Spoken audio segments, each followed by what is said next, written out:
इस सेशन में हम लोग पढ़ेंगे अकाउंटेंसी क्लास 12 के रिवीजन को। रिवीजन इस तरीके से करना है कि बहुत कम समय में हम बहुत कुछ जान सके और समझ सके, रिवीजन कर सके।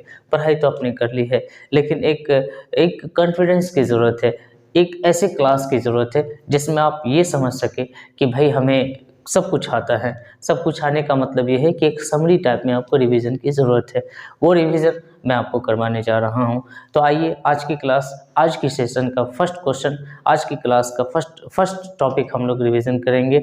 और ये जो हमारा चैप्टर है, जैसा कि आपको पता है, सबसे पहले हम पार्टनरशिप को रिवाइज करते हैं, फिर एनपीओ को लास्ट में रिवाइज कर लेंगे, ठीक है, ज़रूरत के हिसाब से जितने टॉपिक हमारे बनते हैं। तो अभी हमें क्या करना है, रिवीजन के हिसाब का मतलब ये है कि हमें कॉन्सेप्ट विकसित करना है, अपने माइंडसेट को डेवलप करना है कि हम एग्ज़ाम में क्वेश्चन को अटेंड कर सके, ठीक है।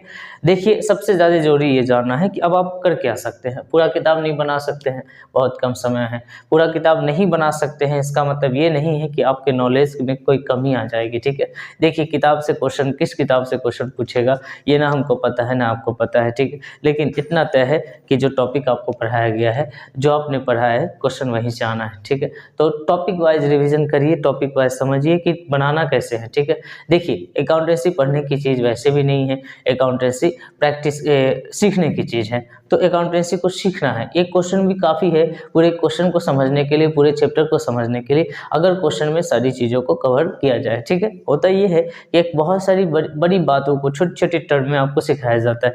जैसे आपने पीएल एप्रोप्रिएशन अकाउंट पढ़ा है, तो पीएल एप्रोप्रिएशन अकाउंट पे आपने पढ़ा है कि इंटरेस्ट ऑन कैपिटल प्रोवाइड किया जाता है। ये चीज़ आप छोटे छोटे टर्म में पहले सीखते हैं कि इंटरेस्ट ऑन कैपिटल कैसे निकालते हैं, इंटरेस्ट ऑन ड्राइंग कैसे निकालते हैं, कमीशन कैसे निकालते हैं। अब आपको ये छोटी छोटी चीज़ें नहीं सीखनी, आपको एक असेंबल चीज़ सीखना है। असेंबल चीज़ जैसे आप सीखेंगे तो आप छोटी छोटी चीज़ों को ऑलरेडी आप जान पाएंगे, ठीक है। क्या आप इंटरेस्ट निकालना आपको नहीं आता है, शुरू में नहीं आता रहा होगा, अब तो आता होगा। अब ये सब छोटी छोटी चीज़ें नहीं पढ़नी है, ये चीज़ें आप जानते हैं और आप खुद डेवलप कर सकते हैं इन चीज़ों को, ठीक है। लेकिन अगर आप मिस कर रहे हैं कहीं पर भी, तो एक लॉन्ग टाइप के जो क्वेश्चंस आप पढ़ेंगे, आप हमारे साथ सीखेंगे। मैं कुछ ऐसे क्वेश्चन सेलेक्ट करूंगा हर चैप्टर से जिसमें आप बहुत कुछ सीखने का आपको मौका मिले। जैसे इंटरेस्ट ऑन ड्राइंग का एक क्वेश्चन लेंगे, इसमें सारे टर्म को हम कंप्लीट करेंगे और जो हम नहीं कंप्लीट करेंगे उसके बारे में भी दिमाग में सेट रखेंगे कि अगर इस टर्म से क्वेश्चन पूछ दे तो हमें क्या करना है। देखिए, हमने कुछ टॉपिक लिख रखा है आपके रिवीजन के लिए, तो चलिए क्लास शुरू करते हैं। आप लोग इस वीडियो को जरूर शेयर करिए अपने दोस्तों के बीच में, ताकि हमारे साथ तमाम बच्चे जो रिवीजन करना चाहते हैं, एक बूस्टअप क्लास के तौर पर रिवीजन करना चाहते हैं, तो वो कर सके। देखिए, ये हमारे साथ इंग्लिश मीडियम और हिंदी मीडियम दोनों तरह के स्टूडेंट जुड़े हैं, तो मैं आपको बाइलिंगुअल पढ़ा दूंगा, ठीक है। घबराने की ज़रूरत नहीं कि सर आपने क्या इंग्लिश में लिखा, ये मुझे सिर्फ समझाना है। अकाउंटेंसी इंग्लिश में ही आप बनाते हैं, ठीक है। हिंदी मीडियम के बच्चे घबरा जाते हैं कि सर इंग्लिश में क्या लिखा हो, इंग्लिश में हमको नहीं। भाई, बनाते भी इंग्लिश हिंदी में इंग्लिश में ही हो, फिर भी आप इंग्लिश से डरते हो, ठीक है। और अकाउंटेंसी कि इंग्लिश कैसे इंग्लिश होती है, इसमें तो कोई आपको बहुत ज़्यादा तामझाम है नहीं। जो थ्योरेटिकल पार्ट है, जो टॉपिक है, उसको मैं समझाने का प्रयास कर रहा हूँ, ठीक है। तो मैं आपको सिर्फ हिंदी में समझाऊंगा, इंग्लिश में बिल्कुल बेशक लिखा हुआ है, मैं हिंदी में आपको समझाऊंगा, टेंशन लेने की ज़रूरत नहीं। इससे यही होगा कि इंग्लिश मीडियम के बच्चे भी हमारे साथ जुड़े रहेंगे और इसको पढ़ पाएंगे, ठीक है। तो हम फंडामेंटल ऑफ पार्टनरशिप जानते हैं। फंडामेंटल ऑफ पार्टनरशिप का मतलब ये है कि पार्टनरशिप का जो बेसिक टर्म है, बेसिक तरीका है, आपने बिजनेस करा, बिजनेस करने से जो आपको प्रॉफिट आया, ये पार्टनरों के बीच में आप डिस्ट्रीब्यूट करेंगे। डिस्ट्रीब्यूट करने के लिए क्या करते हैं, तो डिस्ट्रीब्यूट करने के लिए पार्टनरों के बीच में उस प्रॉफिट को अप्रोप्रिएट करते हैं, ठीक है। समायोजन करते हैं, विनियोजन करते हैं। अप्रोप्रिएट करने का मतलब ये है कि आप उसको जो जो चीज़ प्रोवाइड होती है एज ए पार्टनरशिप के थ्रू, तो वो सारी चीज़ें हम उसको देते हैं। ये चीज़ें हमको समझना, इतना ही समझने के लिए आप फंडामेंटल ऑफ पार्टनरशिप का एक चैप्टर बनाते हैं, ठीक। चलिए, हमने बहुत कुछ कवर करने का कोशिश किया। सबसे पहले आप इसे देखिएगा, क्या है पार्टनरशिप, दो या दो से अधिक लोगों का एक बिजनेस होता है। सहमत होते हैं दो लोग, किससे सहमत होते हैं, प्रॉफिट को बांटने के लिए। सब चीज़ पढ़ा है, सब चीज़ आप जानते हैं। ये तभी आप पढ़ें जब आप पढ़े हुए हैं, ठीक है। समझिए, partnership is the relations between two or more persons who have agreed to share. वो एग्री होते हैं प्रॉफिट को बांटने के लिए। किसके प्रॉफिट, तो बिजनेस के प्रॉफिट को बांटने के लिए। बिजनेस को कौन चलाता है, तो सब चलाएगा, या सब में से किसी एक के द्वारा इसको चलाया जाएगा, जैसे कि सब लोग सहमत हो जाए, ठीक है। ये पार्टनरशिप का बेसिक है कि 2 या 2 से अधिक लोग बिजनेस को चलाते हैं और इसको चलाए रहते हैं। किस लिए चलाते हैं भाई? बिजनेस क्यों करते हैं? प्रॉफिट को अर्न करने के लिए करते हैं। बिजनेस चलाएगा कौन? जैसा कि आपको पता है कि अधिकतम 50 लोग हो सकते हैं बिजनेस में, ठीक है। अधिकतम पार्टनरशिप में कितने लोग हो सकते हैं? 50 लोग। अब सब लोग अपने हिसाब से अगर काम करना शुरू कर दे तो दिक्कत की बात है। इसमें से किसी एक को या सबके द्वारा, छोटा मोटा पार्टनर है, पार्टनर अगर 2 4 5 है तो सबके द्वारा या सब में से किसी एक के द्वारा इसको चलाया जाएगा। ये बात आप समझ रहे हैं? पार्टनरशिप का मतलब आप समझ रहे हैं। हम आपको पार्टनरशिप का थ्योरेटिकल पार्ट, बहुत डीप में नहीं जाना है, धीरे थोड़ा थोड़ा समझना है। थ्योरी लिखना अकाउंट का मुझे नहीं लगता है कि कहीं पर रटने की ज़रूरत है। आप प्रैक्टिकल बनाते हैं, उसी को आपको लैंग्वेज में लिखना है, क्या दिक्कत है आपको? ठीक है, उसको लिख देना है बस। जो आपको समझ में आता है, जैसे समझ में आता है लिख देंगे, ठीक है। तो पार्टनरशिप का ये समझ में आ गया। कुछ फीचर्स आप पढ़ लीजिए जरा, हमने लिखा है इसमें कम से कम 2 लोग होते हैं, ठीक है, और अधिकतम कितने लोग होते हैं? 50 लोग होते हैं। एग्रीमेंट होता है, इसको याद रखेंगे, पार्टनरों के बीच में क्या होता है? एग्रीमेंट होता है, ठीक है। ये रिटेन या ओरल दोनों हो सकता है, ठीक है, मतलब मौखिक और लिखित एग्रीमेंट होता है। एक लीगल बिजनेस को आप रन करेंगे। पार्टनरशिप में हमेशा एक वैधानिक बिजनेस को रन किया जाता है, ठीक है ना। वैधानिक बिजनेस आप चलाएंगे, ऐसा कोई बिजनेस नहीं करेंगे जो वैधानिक तौर पे अमान्य है, ठीक है ना। जैसे बिहार में शराब की बंदी है तो ऐसा बिजनेस बिल्कुल नहीं करना है, ठीक है ना। तो लीगल बिजनेस आप चलाएंगे, प्रॉफिट को बांटेंगे, प्रॉफिट अर्न करेंगे, प्रॉफिट को बांटेंगे, ठीक है। ये पार्टनरशिप का एक मेन फीचर है, ठीक है। पार्टनरशिप की मेन विशेषता क्या है कि लोग आपस में मिलकर काम करते हैं। इसमें 2 लोग होते हैं, कम से कम 2 लोग होते हैं। आपसे क्वेश्चन पूछा जाएगा कि पार्टनरशिप में कम से कम कितने लोग होते हैं, तो कम से कम 2 लोग होते हैं। आपसे ये पूछा जाएगा कि मैक्सिमम कितने लोग हो सकते हैं, तो 50। क्या पार्टनरशिप के एग्रीमेंट जो होते हैं बिल्कुल होते हैं। रिटन और ओरल, मौखिक और लिखित हो सकते हैं। लीगल बिजनेस होते हैं, वैधानिक तौर पे मान्य होना चाहिए। शेयर प्रॉफिट, हम लोग प्रॉफिट बांटते हैं शेयर के रूप में, ठीक है। तो ये चीज़ें हैं, आप इसे नोट करते चलेंगे, ठीक है। उसके बाद हम बात करते हैं कि क्या पार्टनर के बीच में एग्रीमेंट होता है? बिल्कुल होता है। डीड बना सकते हैं आप, एग्रीमेंट बना सकते हैं, ठीक है। Agreement, the partnership deed. Partnership deed किसको कहेंगे? जो रिटेन एग्रीमेंट होगा, ठीक है। जो रिटेन एग्रीमेंट होगा, रिटेन एग्रीमेंट हो गया मतलब उसका कानूनी तौर पे रिटर्न हो गया है, ठीक है, उसका एग्रीमेंट हो गया है, तो इसको हम लोग पार्टनरशिप डीड कहेंगे। इसमें जितने भी कंटेंट होते हैं पार्टनरशिप के रिगार्डिंग, पार्टनरशिप से रिलेटेड जितने भी कंटेंट, टर्म और कंडीशन होते हैं वो सारी की सारी इसमें लिखी जाती है। तो पार्टनरशिप से संबंधित जितने भी टर्म और कंडीशन लीगली लिखी जाती है उसको हम पार्टनरशिप डीड कहते हैं। ये रिटन एग्रीमेंट के रूप में होता है, ठीक है, कि भाई आपने कितना क्या लगाया। इसमें होता क्या है, अगर आप मान लो कि किसी के साथ पार्टनरशिप करते हो तो आपको क्या करना है? अपना नाम देना है, उसका नाम लेना है, सारी इन्फॉर्मेशन जो आपके द्वारा दी जा रही है और उसके द्वारा दी जा रही है सारी इन्फॉर्मेशन उसमें लिखना है, ठीक है। उसका एड्रेस, मेरा एड्रेस, क्या बिजनेस है, बिजनेस की क्या प्रकृति है, क्या नेचर है, सारी चीज़ें, ठीक है। बिजनेस कितने दिन तक चलेगी, अनलिमिटेड होगा, अनलिमिटेड होगा, कितना पूंजी उसमें लगा है, कितना पूंजी हमने लगा है पार्टनरशिप में, पूंजी पर ब्याज अगर होगा तो कितने % की दर से होगा, नहीं होगा तो नहीं होगा। इंटरेस्ट ऑन ड्रॉइंग अगर होता है तो कितने % के दर से होगा, इंटरेस्ट ऑन लोन कितने % के दर से होगा। अगर पार्टनर प्रोवाइड करता है बिजनेस को लोन तो किसी पार्टनर को एडमिशन हम किस कंडीशन पे देंगे, किसी पार्टनर का रिटायरमेंट कैसे करेंगे, किसी पार्टनर का के डेथ के कंडीशन में हम क्या क्या करेंगे। पार्टनरशिप को अगर कुछ भी करना है, ठीक है, जो फ्यूचर में होना है, सारी बातें आप इसमें लिख देते हैं टर्म और कंडीशन के रूप में। उसके बाद अगर एग्रीमेंट नहीं है तो क्या होगा? एग्रीमेंट नहीं है तो इंटरेस्ट ऑन कैपिटल कभी प्रोवाइड नहीं करना, इंटरेस्ट ऑन ड्रॉइंग कभी प्रोवाइड नहीं करना, ठीक है। शेयर, सैलरी, कमीशन कभी प्रोवाइड नहीं करना। आपको बस करना है क्या? शेयर प्रॉफिट को इक्वल बांटना है। शेयर प्रॉफिट को क्या कर देना है? इक्वल बांट देना है, ठीक है ना। शेयर प्रॉफिट को क्या कर देना है? इक्वल बांट देना है। और इंटरेस्ट ऑन लोन और एडवांस अगर पार्टनर के द्वारा दिया जाता है तो 6% के हिसाब से देना है, ठीक है, राइट ना। 6% पर एनम, पर एनम का मतलब ये है कि साल में 6%, साल में 6% देना है। बच्चे यहाँ ध्यान से समझना, आपको शेयर ऑफ प्रॉफिट सिर्फ इक्वल करना है। अगर क्वेश्चन आपको 1 मार्क्स में कभी कुछ पूछ दे, वैल्यू बेस्ड क्वेश्चन में भी पूछ दे, कुछ भी पूछ दे कि भाई ऐसा है कि पार्टनरशिप में एग्रीमेंट नहीं है, कोई उसके बाद जितनी कहानी बना दे उससे आपको कोई मतलब नहीं है, आपका शेयर प्रॉफिट बराबर बराबर बटेगा क्योंकि एग्रीमेंट नहीं है, ठीक है। आगे बढ़ते हैं। ये चीज़ आपने समझ लिया होगा कि भाई पार्टनरशिप डीड में पार्टनरशिप रिलेटेड जितने भी कंटेंट होते हैं वो सब लिखे जाते हैं।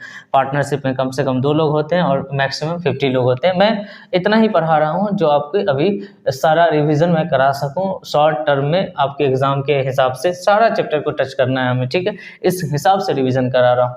बाकी आगे बढ़ते हैं। आपको इस चैप्टर में क्या क्या पढ़ना होता है, तो आपको इस चैप्टर में पढ़ना होगा इंटरेस्ट ऑन कैपिटल निकालना, इंटरेस्ट ऑन ड्रॉइंग निकालना, सैलरी कमीशन निकालना, शेयर ऑफ प्रॉफिट को डिस्ट्रीब्यूट करना, इंटरेस्ट ऑन लोन निकालना। जैसा कि आपको पता है इंटरेस्ट, देखिए कहीं ना कहीं एक चीज़, एक ये है और ये है। इंटरेस्ट निकालना बेहद आसान है, जिसको आप इंटरेस्ट निकाल रहे हैं उसके साथ रेट का मल्टीप्लाई करिए, उसके साथ टाइम का मल्टीप्लाई करिए, वो निकल जाएगा। कमीशन निकालना भी इजी है, कमीशन रेट के अकॉर्डिंग निकालता है। बस कमीशन में 2 तरह का होता है कि बिफोर कमीशन और आफ्टर कमीशन, ठीक है। तो बिफोर कमीशन के कंडीशन में आप रेट लेते हैं, रेट अपॉन 100 करते हैं, ये बिफोर कमीशन क्वेश्चन। और आफ्टर कमीशन में क्या करते हैं, रेट अपॉन 100 प्लस रेट लेते हैं। सारी चीज़ें रिवाइज करना है, ठीक है। रेट अपॉन 100 प्लस रेट लेते हैं।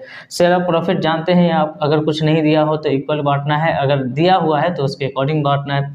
सैलरी कमीशन निकालना बहुत आसान है। सैलरी 2 तरह से होता है, पर मंथ के हिसाब से होता है, पर एनम के हिसाब से होता है। अगर पर एनम के हिसाब से होता है तो इजी है, पर अगर मंथ के हिसाब से है तो आपको 12 से मल्टीप्लाई करना पड़ेगा, क्योंकि आप हिसाब पूरे 12 महीने का करेंगे। इंटरेस्ट ऑन कैपिटल निकालना बहुत आसान है, कैपिटल देखिए और रेट लगा दीजिए। इंटरेस्ट ऑन ड्रॉइंग में बहुत सारी चीज़ें सीखनी होती है, तो जब सबसे ज़्यादा आपको सीखना है वो इंटरेस्ट ऑन ड्रॉइंग, जो कि कंडीशनल बेस पे बहुत सारे इंटरेस्ट ऑन ड्रॉइंग होते हैं। इंटरेस्ट ऑन लोन बहुत आसान होता है, 6% के हिसाब से लगा देना अगर कुछ नहीं है। आपको सीखना है profit and loss appropriation account, कैसे प्रॉफिट को अप्रोप्रिएट करते हैं। फिर आपको सीखना है पार्टनरशिप कैपिटल अकाउंट, कुछ बातें गारंटी और पार्टनर से रिलेटेड भी जानेंगे कि पार्टनर को गारंटी का मतलब क्या होता है। कुछ नहीं होता है, जो आप यहाँ काम कर रहे हैं वही करना है, बस ये देखना है कि जिस पार्टनर को गारंटी दिया गया है वो फुलफिल हुआ कि नहीं हुआ। कुछ चीज़ें आप हमेशा याद रखेंगे। चार्ज अगेंस्ट प्रॉफिट क्या होता है, चार्ज अगेंस्ट प्रॉफिट होता है रेंट टू पार्टनर, जो हर हाल में आपको देना है, हर हाल में देना है, उसमें आप ना नहीं कह सकते हैं। तो रेंट टू पार्टनर, पार्टनर ने अगर मकान आपको दे रखा है पार्टनर के तौर पर, पार्टनरशिप के तौर पर रेंट नहीं होता है, ठीक है।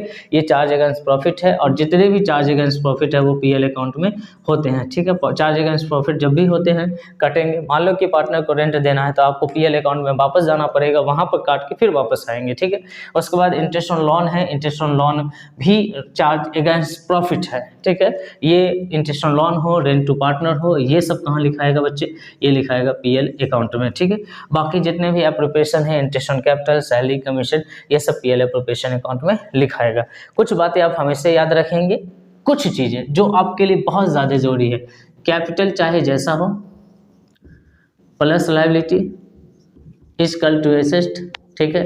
इसको जीवन में कभी नहीं भूलना है। इसका पॉजिटिव बैलेंस क्रेडिट होता है, इसका नेगेटिव बैलेंस डेबिट होता है, इसका पॉजिटिव बैलेंस डेबिट होता है, इसका नेगेटिव बैलेंस क्रेडिट होता है, ठीक है। अगर मैं आपसे बात करूं कि पार्टनर का कैपिटल अकाउंट है, उसके बैलेंस है, उसके पॉजिटिव में कुछ बैलेंस रखे हुए हैं, वो कहाँ दिखाएंगे, तो वो क्रेडिट में दिखाएंगे, क्योंकि पार्टनर्स का कैपिटल अकाउंट का बैलेंस क्रेडिट होता है। हमेशा इसको याद रखना है, किसी कीमत पे इसको भूलना नहीं है, ठीक है। इसको नहीं भूलना है। आप इसमें से बहुत सारी चीज़ें आप ऑलरेडी जानते हैं, आपने पढ़ रखा होगा, आप तो सिर्फ रिविजन कर रहे हैं हमारे साथ। सारी चीज़ें आपको पढ़ाई गई है अपने एजुकेशन के हिसाब से, आपके एजुकेशन के हिसाब से सारी चीज़ें आपने कहीं ना कहीं पढ़ा है, ठीक है। बस आपको यहाँ पर समझना है, राइट ना, सब कुछ समझना है, सारी चीज़ें आपको समझनी है, ठीक है ना। तो चलिए आगे बढ़े, क्या ये सब चीज़ आपको समझ में आनी चाहिए, राइट ना। तो आप इसे पॉज करके आप नोट कर सकते हैं, बाकी वीडियो रिकॉर्डेड रहेगी, आप देख लीजिएगा, ठीक है।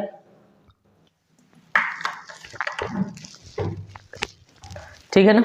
अब बढ़ते हैं, अब क्वेश्चन लेंगे आपके लिए, ठीक है। आपको समझाने का प्रयास करेंगे। जो आपको सीखना है इंटरेस्ट ऑन कैपिटल, हम कतई आपको एक क्वेश्चन में ही सिखा देंगे। इंटरेस्ट ऑन कैपिटल निकालना बहुत आसान है, कैपिटल लगाइए, रेट लगाइए, इंटरेस्ट निकालिए, ठीक है।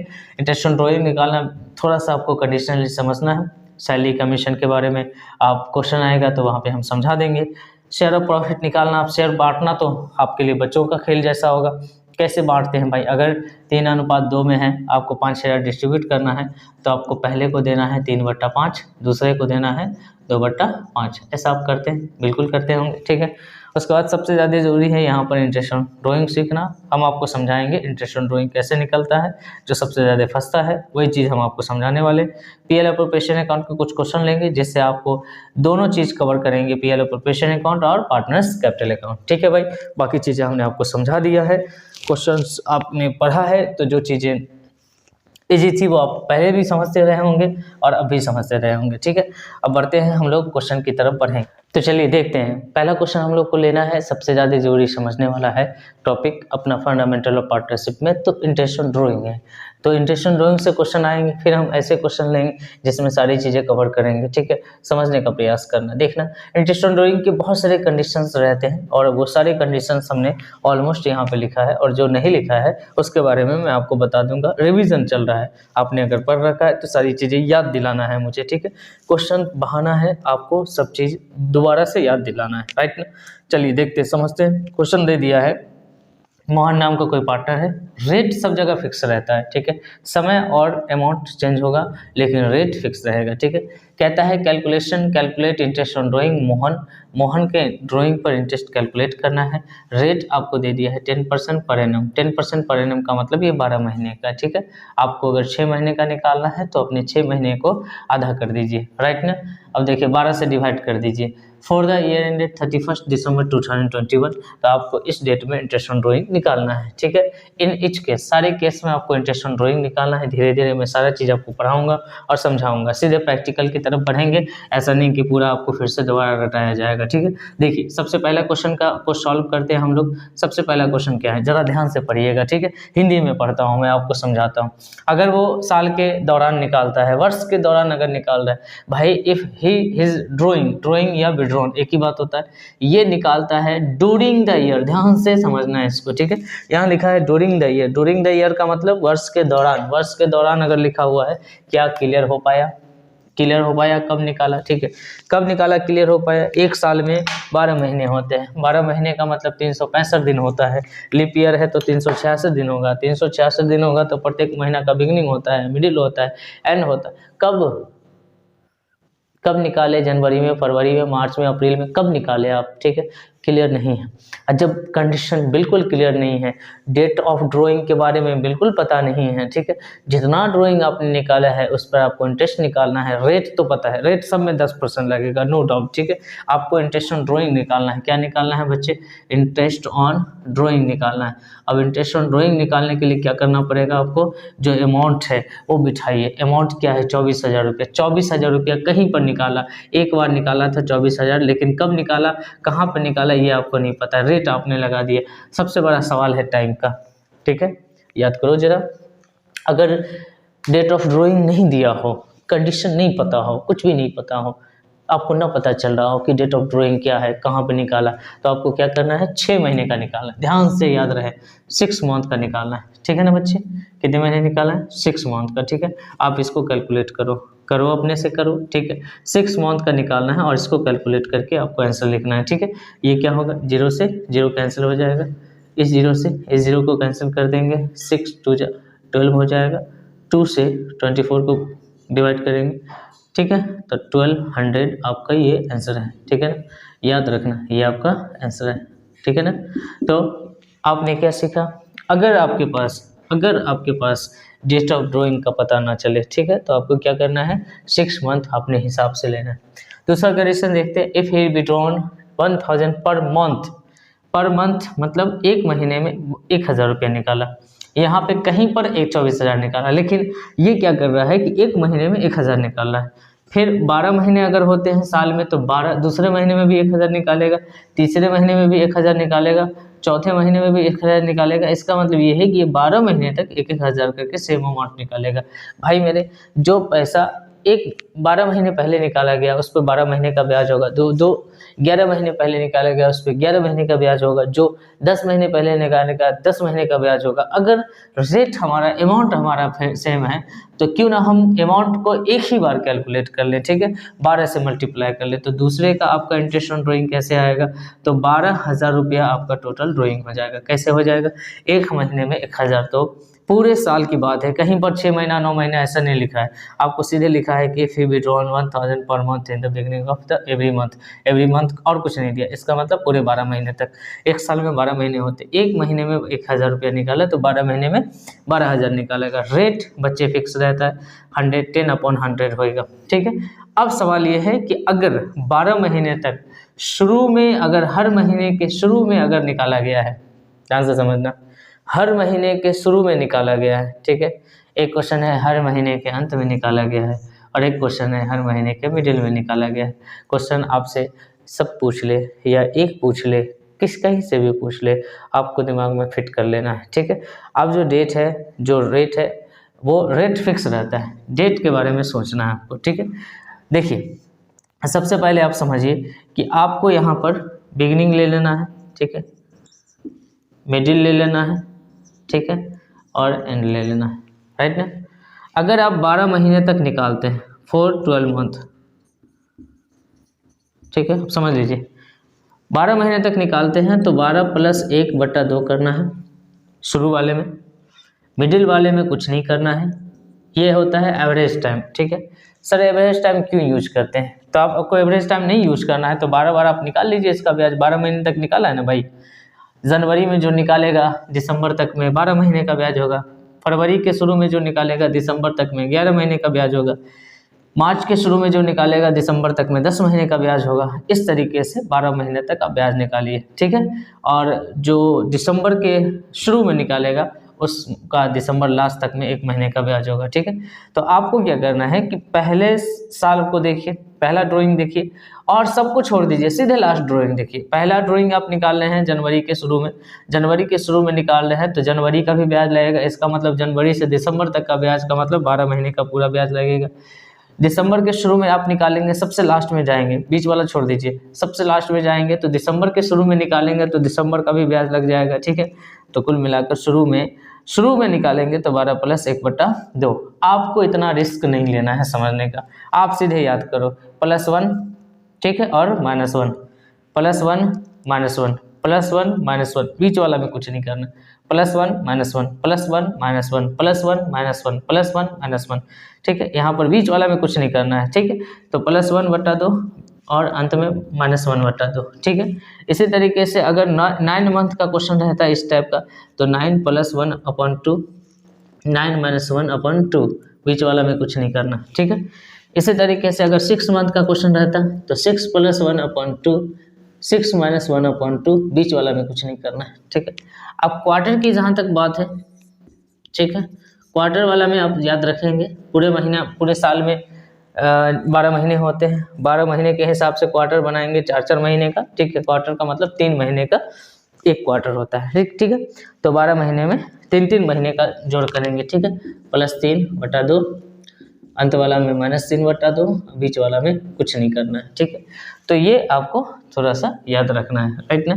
अब ये है एवरेज टाइम, ठीक है। क्या है ये? Average time. एवरेज टाइम का मतलब आपने एक साथ ब्याज लगाना है, ठीक है, 12,000 रुपये, चूँकि 12 निकालना बहुत मुश्किल है तो आपको एवरेज टाइम यूज करना है। अब शुरू वाला में रहेगा तो 12 + 1/2, इसको थोड़ा सा कैलकुलेट कर लेंगे कहीं पर, 12 + 1/2 का मतलब 13/2, और ये मंथ में रहेगा, ठीक है। ये सब क्या है? एवरेज टाइम मंथ में, याद रखना, ठीक है ना।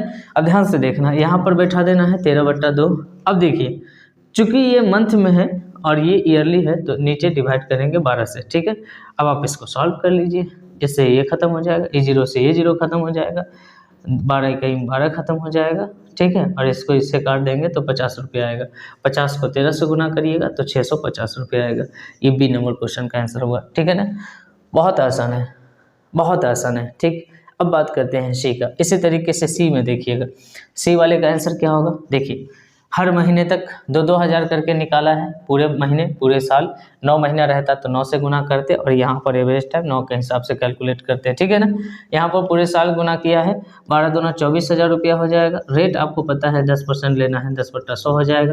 और समय की बात करते हैं तो बच्चे अंत में निकाला है। मैंने कहा बीच वाले में कुछ नहीं करना, शुरू वाले में 1 जोड़ना, अंत वाले में 1 माइनस कर देना, ठीक है। तो अंत में निकाला है तो यहाँ पर जो डेट यूज होगा वो 12 - 1/2 होगा, मतलब 11/2 होगा। 11/2 को काटिए मत, यहाँ पर चूंकि आपको काटना ही है 11/2 लिख देना है। अब चूंकि ये मंथ में है, नीचे डिवाइड करेंगे 12 से, ठीक है, और कैलकुलेट कर देंगे। इस 0 से 0 खत्म हो जाएगा, इस 0 से 0 को खत्म कर देंगे। 12 दूना 24 होगा, 24 से कहीं 24 हो जाएगा। 100 बच रहा है ऊपर में और यहाँ 11 बच रहा है, तो 1100 रुपया आपका आंसर हो जाएगा। आ रही बात समझ में? ठीक है सर? जी सर, बिल्कुल ठीक है। ये सी नंबर का आंसर हो गया। अब मैं डी की बात करता हूँ। डी को समझना जरा। अब यहाँ पर उसी तरीके से मिडिल में है, लेकिन मिडिल में है तो 12 महीने तक तो निकालेगा ना, जनवरी के बीच में, फरवरी के बीच में, मार्च के बीच में, अप्रैल के बीच में। तो आपको क्या करना है, मिडिल में रहेगा तो कुछ नहीं करना है, यहाँ पर 3 को 12 से गुना कर देना है, तो 12 × 36,000 रुपया टोटल ड्राइंग हो गया बच्चे। रेट फिक्स रहेगा, रेट अपॉन 100 होगा, लेकिन मिडिल वाले में कुछ नहीं करना है, मिडिल वाले में कुछ नहीं करना है, पूरा 12 लेना है, 2 से भाग करना है, तो इससे 6 मंथ हो जाएगा।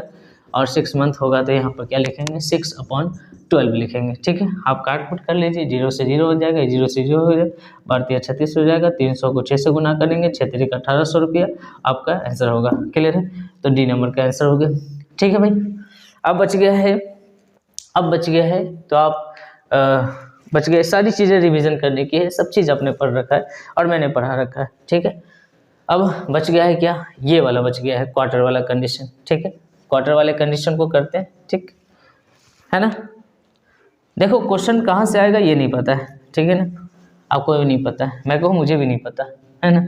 बहुत सारे राइटर की किताबें हैं, आपका NCERT है, और भी जो भी है, कहीं से भी क्वेश्चन फॉर्मुलेट किया जा सकता है, लेकिन आपको क्या करना है, बस थोड़ा सा याद रखना है बच्चे, थोड़ा सा याद रखना है। ये वीडियो रिकॉर्डेड रहेगी आपके चैनल पे, जब चाहें आप देख सकते हैं, जब चाहें आप इसका रिवीजन कर सकते हैं, जब चाहे आप नोट कर सकते हैं, ठीक है।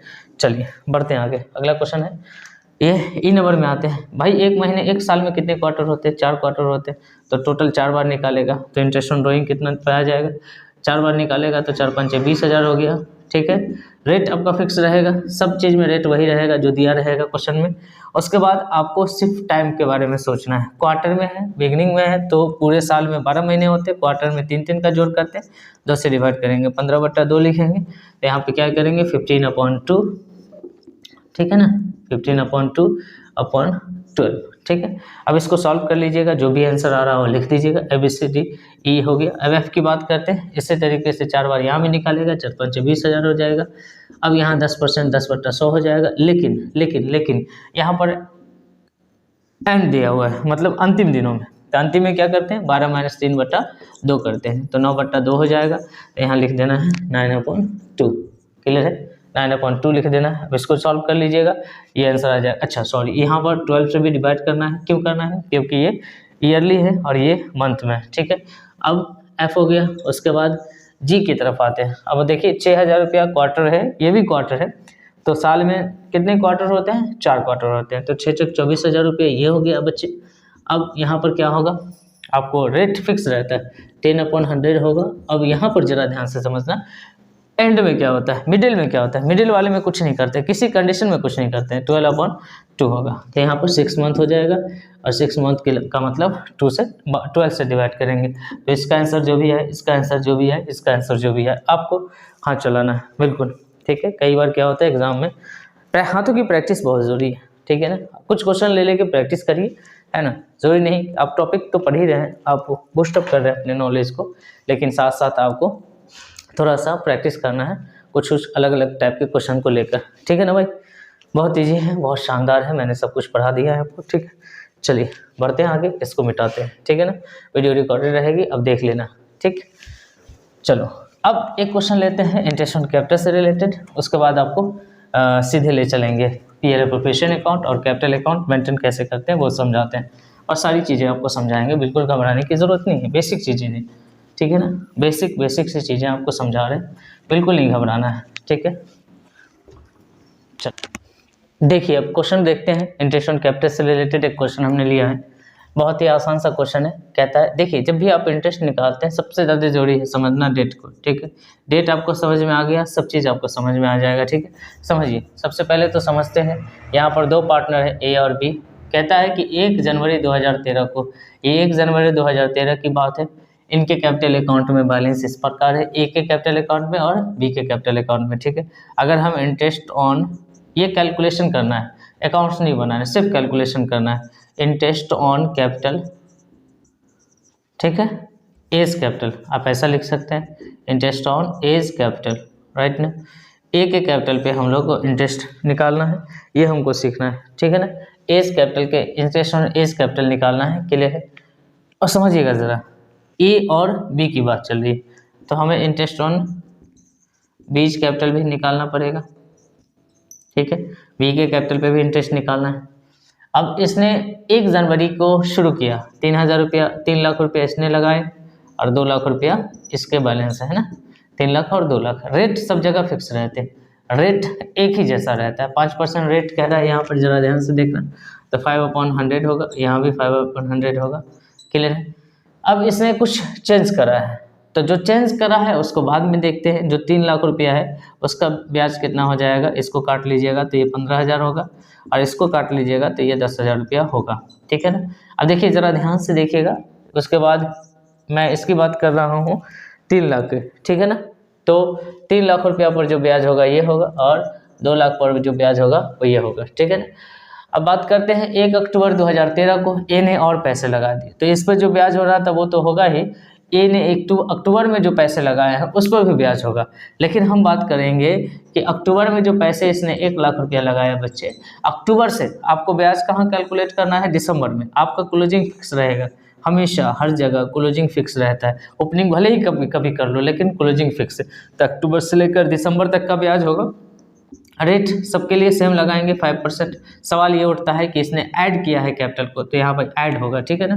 अब देखना ये है कि दिसंबर तक, अक्टूबर नवंबर दिसंबर, अक्टूबर नवंबर दिसंबर, सिर्फ 3 महीने का ब्याज हो रहा है, ठीक है ना। आप जहाँ तक काट सकते हैं काट लीजिए, 0 से 0 हो जाएगा, 4 तिया 12 हो जाएगा, 25 चौका 100 हो जाएगा, 2500 गुने 5, 12,500 रुपया ये आ जाएगा, ठीक है ना।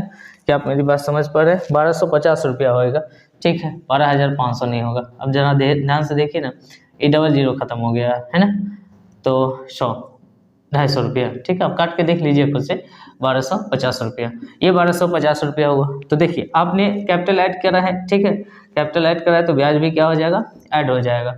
तो 15,000 रुपया इसका ब्याज और एक्स्ट्रा ब्याज वो बन जाएगा, ठीक है। ये तो रहेगा ना, 3 लाख रुपया शुरू से लेकर अंत तक है, बीच में जो जुड़ा उसका भी ब्याज आप निकाल दीजिए, कुल मिला के हो जाएगा 16,250 रुपया का ब्याज, ये आपका हो गया, क्लियर है। उसके बाद बात करेंगे बी के कैपिटल की, तो बी का जो 10,000 रुपया हुआ इस साल भर का, लेकिन बी ने कैपिटल निकाल लिया इसी डेट में, किस डेट में, इस डेट में। तो बी का जो कैपिटल है वो माइनस में जाएगा, ऑन कितना का ब्याज, तो जितना का ब्याज इसका बनता वो माइनस कर दीजिए। 50,000 रुपया निकाल लिया तो 50,000 रुपया का क्या ब्याज बनता, तो 50,000 रुपया का 5 रुपये के हिसाब से, 5% के हिसाब से 3 महीने का, ये भी सेम डेट में काम किया है, तो 3 महीने का ज़रा ध्यान से देखिए, ये 00 से 00, इससे ये खत्म हो जाएगा, 3 चौक 12 रुपया हो जाएगा, है ना। 12 से 50 में डिवाइड करिएगा तो 25 पंचे 25 चौका 100, 25 पंचे 125, 125 रुपये के हिसाब से होगा, ठीक है। 5 25, 12 पंचे 60, 2 22, ठीक है, 62। तो 625 रुपये का ब्याज आपका बनता, 50 रुपये का, 50,000 का, लेकिन वो आपने निकाल लिया, तो 50,000 का ये ब्याज आप इसमें से घटा दीजिए, क्योंकि 2 लाख का जो ब्याज हम पूरा निकाले हैं वो नहीं होगा, क्योंकि बीच में 50,000 रुपया निकाल लिया गया, जिसका ब्याज 625 रुपया, ये माइनस कर दीजिए, ठीक है। तो टोटल ब्याज बन जाएगा इसका, ये हो जाएगा टोटल ब्याज 5 7 3 9 9375 रुपया, ठीक है। तो एक ये ब्याज बन गया और एक ये ब्याज बन गया, ठीक है। तो ये आप इस तरीके से इंटरेस्ट ऑन कैपिटल के क्वेश्चन को अटेंड कर सकते हैं, क्लियर है। तो आप इसे भी नोट कर लीजिए जल्दी से।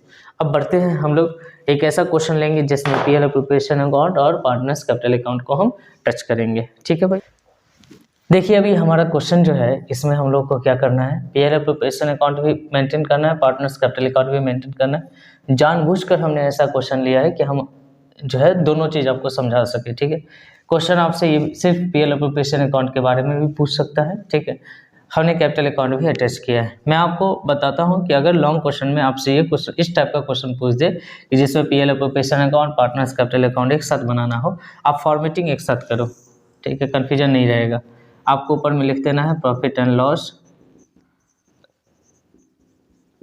एप्रोप्रिएशन अकाउंट, ठीक है। फॉर द ईयर डेट का है अपना 31/3/23, ठीक है। इस डेट में आप बना रहे हैं।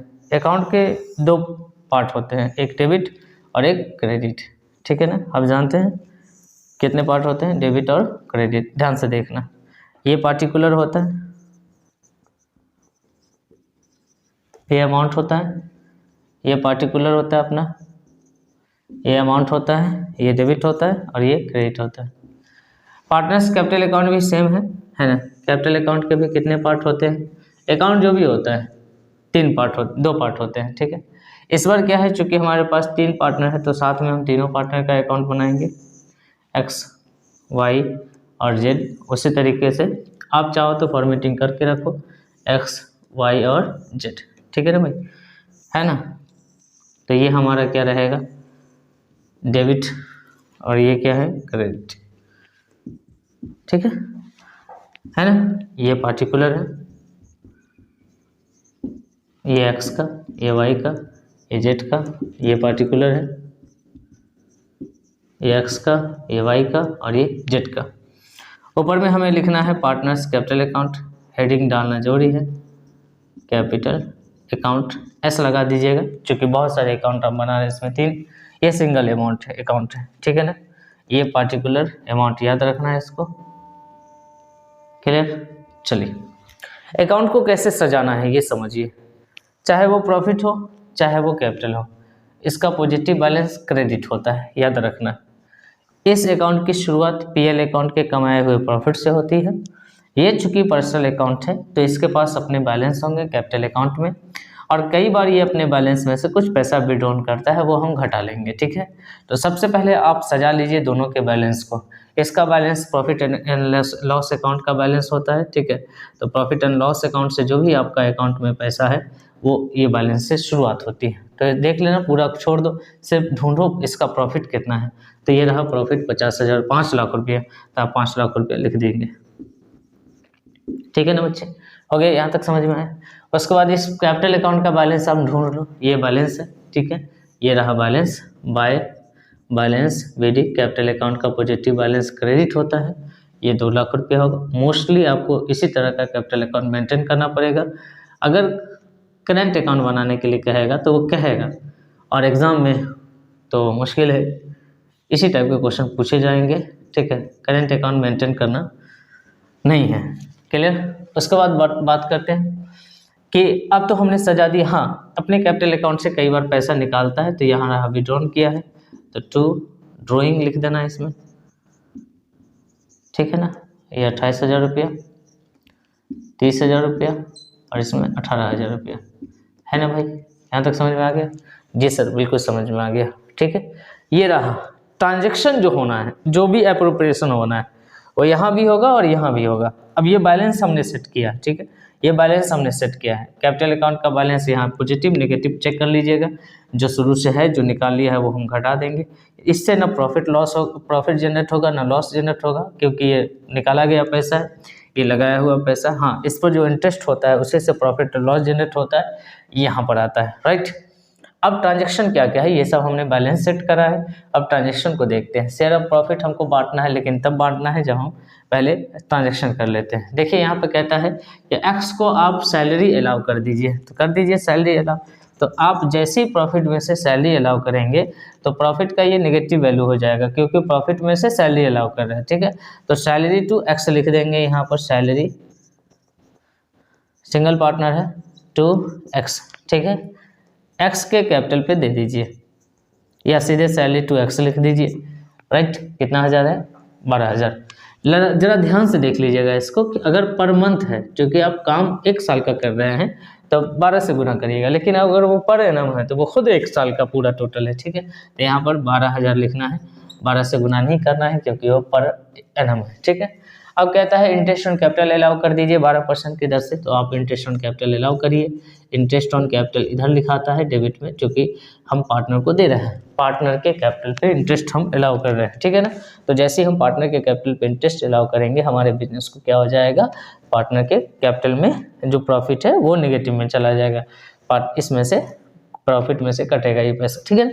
अब चूंकि हमारे पास 3 पार्टनर हैं, एक्स हैं, वाई है और जेड है, ठीक है ना, तीनों का निकालेंगे। तो भाई यहाँ जो इनिशियली जो शुरू से चल रहा था कैपिटल उस पर निकलेगा।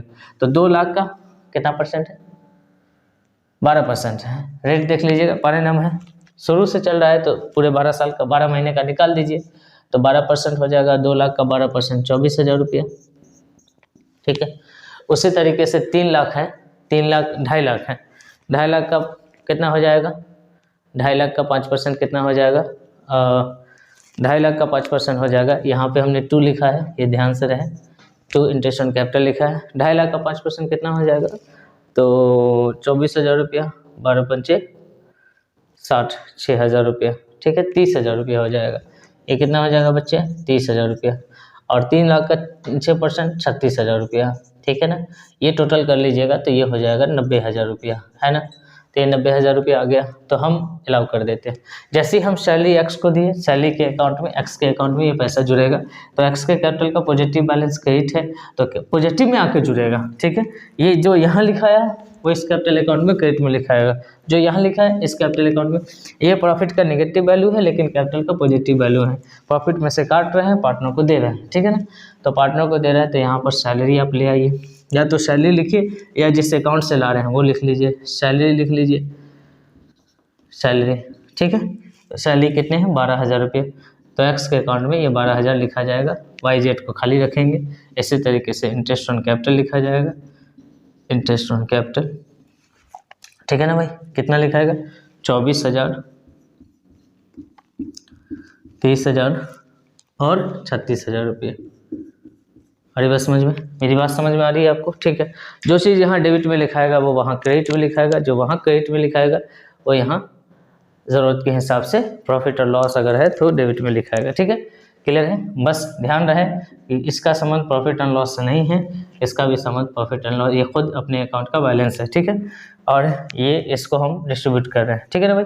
अब देखिए सारा काम हो चुका है, कमीशन की चर्चा नहीं है, कमीशन भी होता है लेकिन है नहीं। अब क्या करना है आपको, इस 5 लाख में से इस 90,000 और 12,000 को माइनस करना है, और माइनस करने के बाद जो पैसा आपके पास बचेगा उसको नेट प्रॉफिट को क्या कर देना है, डिस्ट्रीब्यूट करना है एक्स, वाई और जेड में। तो ये 5 लाख है, इसको जोड़ के यहाँ ले आइए, ठीक है ना। 5 लाख रुपया को जोड़ के यहाँ लाइए, और ये पहले 90,000 घटाएंगे तो 4,10,000 होगा, 10,000 घटा देंगे तो 4 लाख रुपया होगा, 2,000 घटा देंगे तो 3,98,000 रुपया आएगा, ठीक है। 3,98,000 रुपया आएगा, 3,98,000, ठीक है भाई। तो 3,98,000 आपको नेट प्रॉफिट डिस्ट्रीब्यूट करना है, और किस में डिस्ट्रीब्यूट करना है, तीनों पार्टनर में। डिस्ट्रीब्यूट करने का तरीका होता है, रेशियो दिया होता है, और जो वो रेशियो यहाँ आपको दिया है, ठीक है, 2, 3, 3, तो 3 2 5 3 8 होगा, ठीक है ना बच्चे।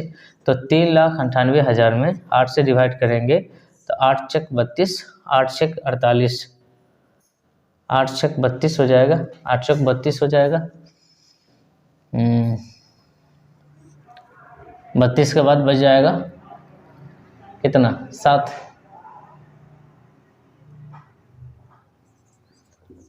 ठीक है। तो आप इसे काट देंगे तो पॉइंट में आएगा हमारे हिसाब से, नहीं 3,98,000 बिल्कुल सही है। आपको डिस्ट्रीब्यूट करना है 2, 3, 3 में, 3 2 5 3 8 हो गया, ठीक है। तो आप इसे काटिए, काटने पर आपको आएगा हमारे बुक में जो आंसर है वो मैं लिख दे रहा हूँ, ठीक है, 99,500। आप काटते रहो, ठीक है ना। 1,49,500, 250, सॉरी 1,49,250 रुपये, ठीक है। तो 3,98,000 का ये केस है, ठीक। तो मैं काट के भी दिखा दूँ क्या, 3,98,000 रुपया काटिए, 8 से डिवाइड करेंगे, ठीक है। तो ये 8 चक 32 हो जाएगा, ये 7 आ जाएगा, ये 8 आ जाएगा, और 8 में 72 आ जाएगा, 72 आ जाएगा, 6 आ जाएगा, 0 हो जाएगा, 8 7 56 हो जाएगा, 4 आ जाएगा, 0 8 5 40 आएगा, 49,750, 49,750 को आप 2 बार मल्टीप्लाई करेंगे तो ये आएगा, 3 बार मल्टीप्लाई करेंगे ये आएगा, 3 बार मल्टीप्लाई करेंगे तो ये आएगा। 2 हिस्सा पहले वाले का है, 3 हिस्सा और 3 हिस्सा दूसरे वाले का है। तो जो प्रॉफिट आपने दिया है वो यहाँ लिख देंगे, ठीक है, नेट प्रॉफिट, राइट ना। तो नेट प्रॉफिट जो डिस्ट्रीब्यूट किया है आपने 99,500, आप शेयर ऑफ प्रॉफिट भी लिख सकते हैं 1,49,250, 1,49,250, ठीक है बच्चे। अब चूंकि ये ज़्यादा है तो आपको क्या करना है, इसको जोड़ देना है, सबको जोड़ देना है। आप जानते हैं कैसे जोड़ना होता है, तो जोड़ना बहुत आसान है, आप जोड़ लेंगे, जोड़कर यहाँ ले आएंगे और यहाँ ले आने के बाद इसको माइनस कर देंगे और ये माइनस करके जो पैसा आएगा उसको लिखेंगे टू बैलेंस CD। अब देखना ये एक पर्सनल अकाउंट है, पार्टनर्स कैपिटल अकाउंट क्या है, पर्सनल अकाउंट है। पर्सनल अकाउंट के बैलेंस रहते हैं, ठीक है। देखिए बैलेंस से शुरू किए थे तो बैलेंस पे अंत होगा, तो बैलेंस CD करके इस पैसे को बाय बैलेंस BD कर देंगे जो वैल्यू आएगा। तो इतना काम तो आपको करना चाहिए, है ना। सीधे नोट कर लेंगे यहाँ से देख के, तो क्या सीखेंगे, क्लियर, तो वो आप कर लीजिए, राइट ना, वो आप कर लीजिए, ठीक है ना।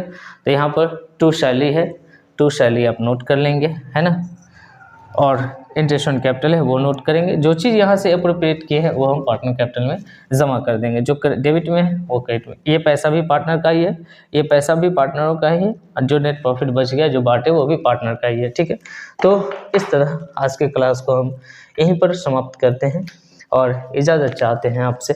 अगली क्लास में और भी कुछ अच्छे क्वेश्चन हम लेकर आएंगे चैप्टर से रिलेटेड, ठीक है। तब तक आप इस वीडियो को अपने दोस्तों में, अपने कॉलेज के ग्रुप में ज़रूर शेयर करिए। जितने अच्छे व्यूज़ आएंगे हम उतनी एनर्जी के साथ वापस आएंगे। Bye, take care.